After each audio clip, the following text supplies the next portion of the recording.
Ron DeSantis and Gavin Newsom throwing down in the epic red versus blue state debate on Hannity. The two high-profile governors talking trash for months and finally getting the chance to hammer each other's record face to face.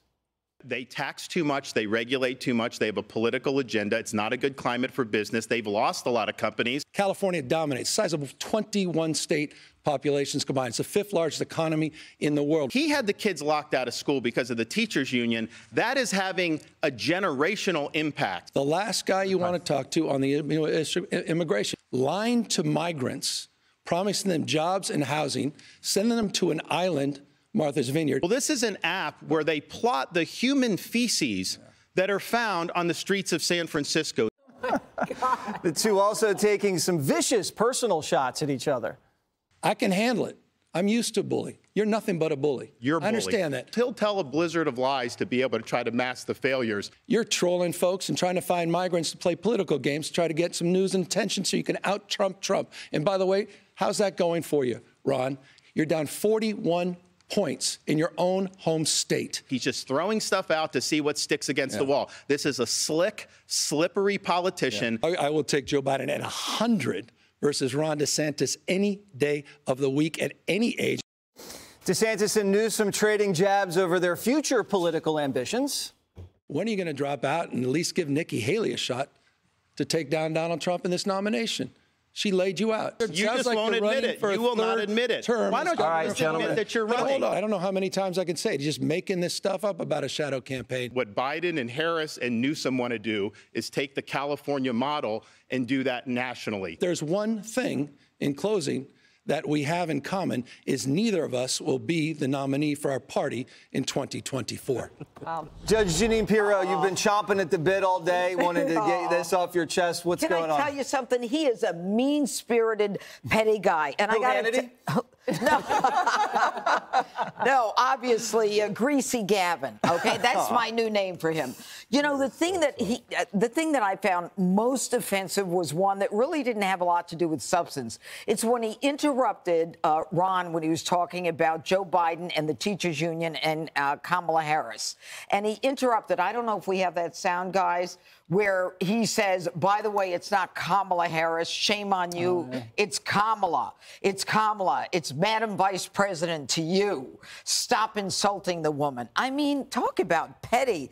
But then the thing is that every time they brought up the Bureau of Labor Statistics, the census, the CDC, Sean Hannity made Gavin Newsom the liar that he is. I mean, the taxes in California, the people leaving California, and then telling people that you've created jobs because you're allowing them to return to the jobs that you locked them out of unconstitutionally during the lockdown is a straight-out lie. So the bottom line is, here's a guy who destroyed the city of San Francisco, became the governor of the state of California. Now he's destroyed the state of California, wants to be president of the United States. And I think people saw him for a petty, slimy guy. Did Newsom win on style or substance or neither? Well, good to see Will and Sandy here at the table. Thank you. I'd say a couple of things. I thought both of them did well last night.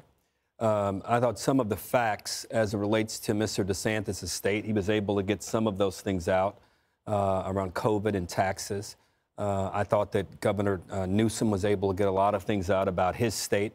I do think some of the numbers around people that have moved there and jobs being created, I don't think we get the full picture. And I thought both of them tried their hardest to share that vision.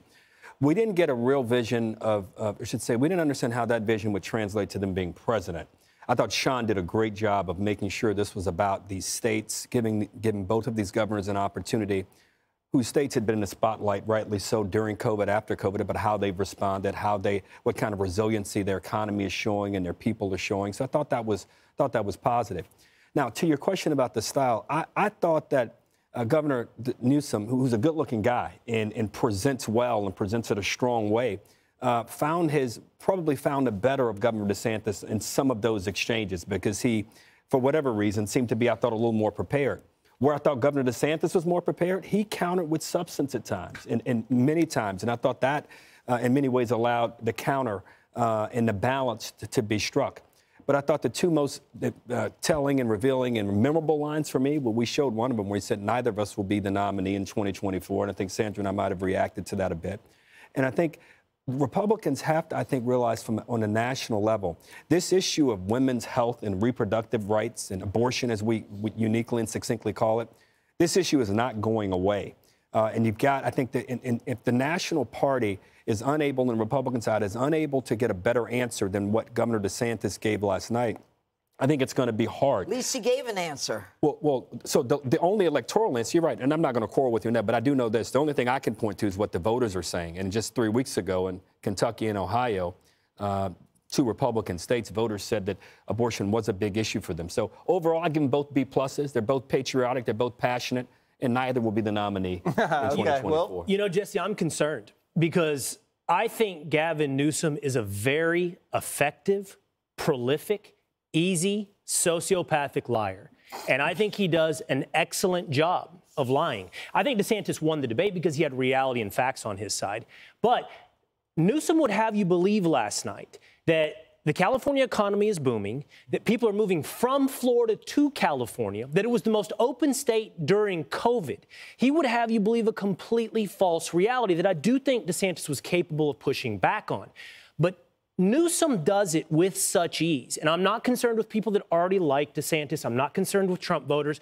I'm not even concerned with Newsom voters or Biden voters. I'm concerned with casual news watchers, casual voters that tune in and all they see is that slick authority. I don't know if it's true or not. He's diced some stat that's impossible to parse. He was full of numbers and, to your point, Judge, he was full of moralizing as well. How would you dare demean LGBT community as you ban books? There's the lie, random stat, 3,000 books, and then moralize about demeaning people. And the casual viewer might just walk away from that slick presentation going, that guy sounds like he knows what he's talking about. Yeah, that's why it's a debate, though. And DeSantis showed up with facts, and that was pretty easy. You can make the case that he won before he even got on the stage. When you present facts like gas prices almost $5 in California, they're just over $3 in Florida.